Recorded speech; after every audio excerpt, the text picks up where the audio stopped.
Hey guys, welcome back to my channel. I am working on some new earrings and thought I would take the time to show you how I make these flowers. So there are two colors that I'm going to be working with.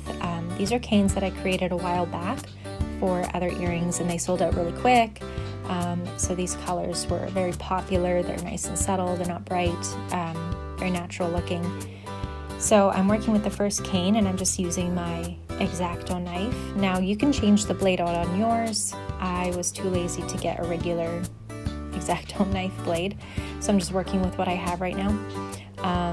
And I'm just cutting in, making the slices relatively thin, but something that I can still work with because I will be smushing them. If you hear my kids in the background, they're just in the next room playing Minecraft. So I'm cutting 8 slices for each flower. I'm just going to set them over there on my pad that I like to work with.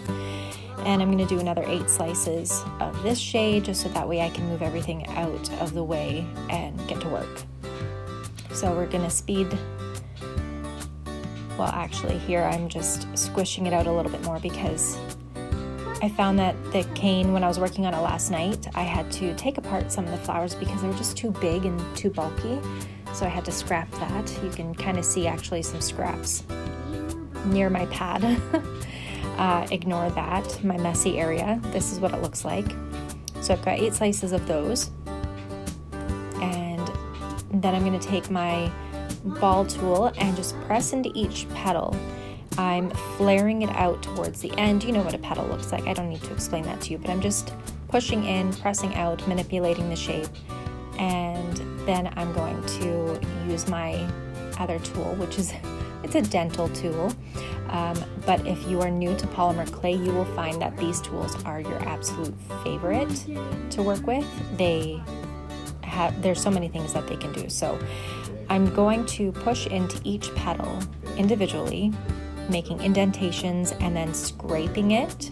And it gives it such a realistic texture that I think you will be really happy with. So take your time with this. I'm just demonstrating a couple petals first at real time, and then I'll go ahead and speed this video up so you don't have to sit here painstakingly watching me and how slow it actually is.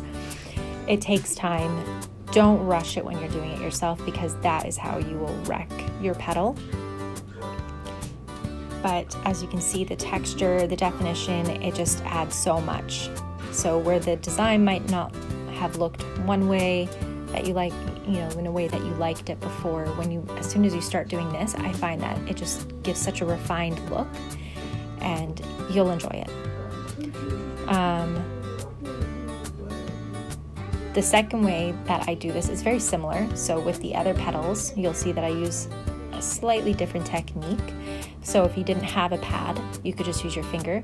I do recommend looking for a foam pad to work with. Your clay won't stick to it, and it'll save your fingers because the second technique, if you're just using your finger to press out the shape with the ball tool, that gets tedious. It starts to hurt on the bone. So I'll show you what I'm talking about here.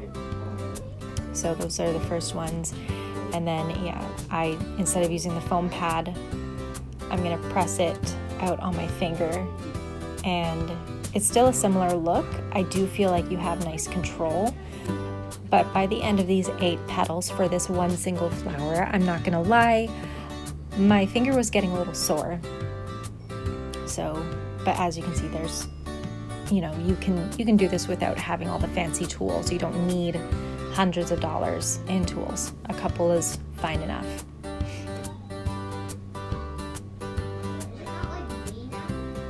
So we'll speed this up shortly after you see one more demonstration of how I do this. And I'm not using the large ball either. I'm using the second largest.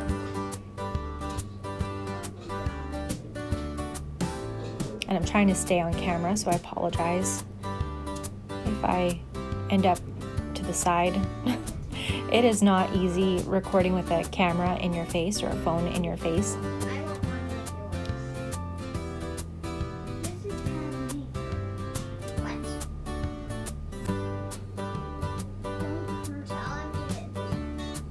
still hear my kiddos in the background.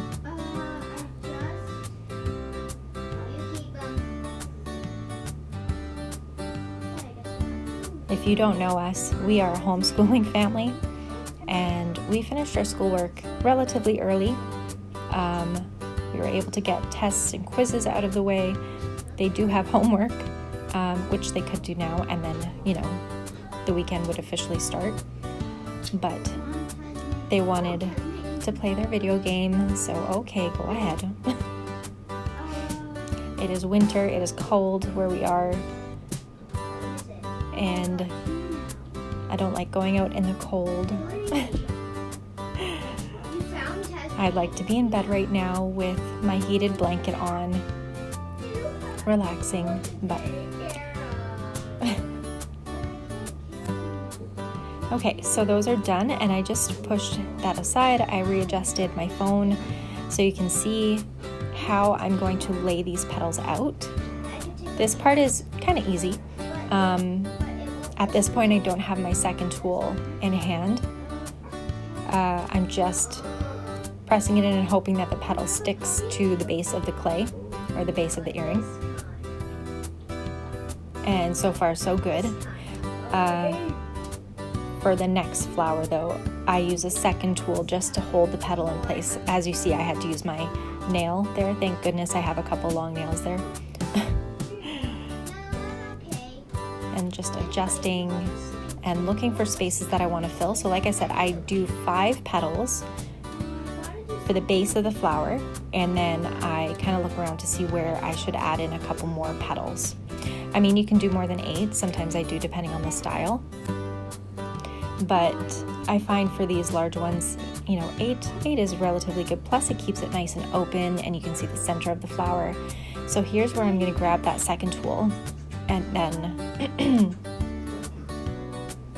there you go. So that just holds it in place while I press it in, so I'm not having to use my fingers and get any lint or dust transfer onto my creamy white base, or my off-white. I guess it's a very pale beige. I don't know. Call it whatever you think it is. I don't know. I just mix colors and see if I like it, and if I don't, anyway.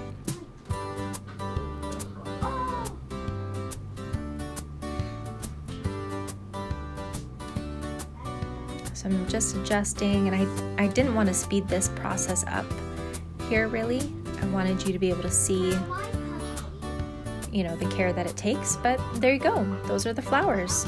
Let me know what you think.